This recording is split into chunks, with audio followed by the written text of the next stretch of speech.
धर्मी राजा की बात। एक सास और एक बहू होती है जो सब गांव में धर्मी राजा की बात करना शुरू करते हैं। तब सासू जी ने भी धर्मी राजा की बात करना शुरू किया।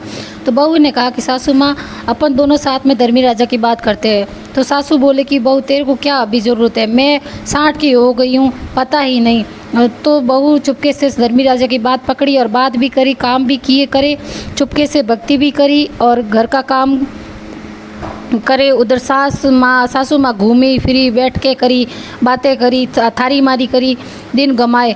यूँ करते करते 6 महीने हो गए तो सब उजावना करने चालू हो गए। तो बहू गई कि सासू माँ मेरे भी उजावना करना है। तो सासू बोली कि तूने कब की बात, कब पूजा की? तो मैं हमेशा तेरे को राबड़ी और छाछ डाल के देती थी। तो बहू बोली कि मैं तो वो राबड़ी और छाछ खिचड़ी में डाल देती थी।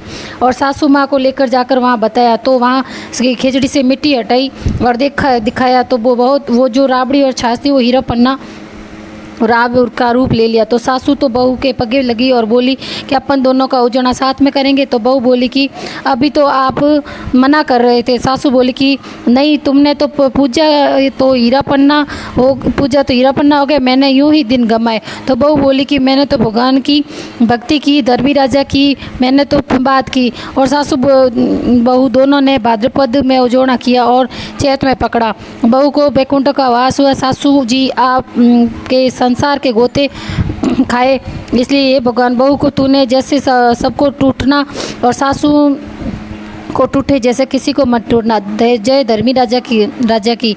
आप भी सुनना, सभी को सुनाना, लाइक करना, शेयर करना एंड सब्सक्राइब करना, मेरे चैनल को प्यार देना।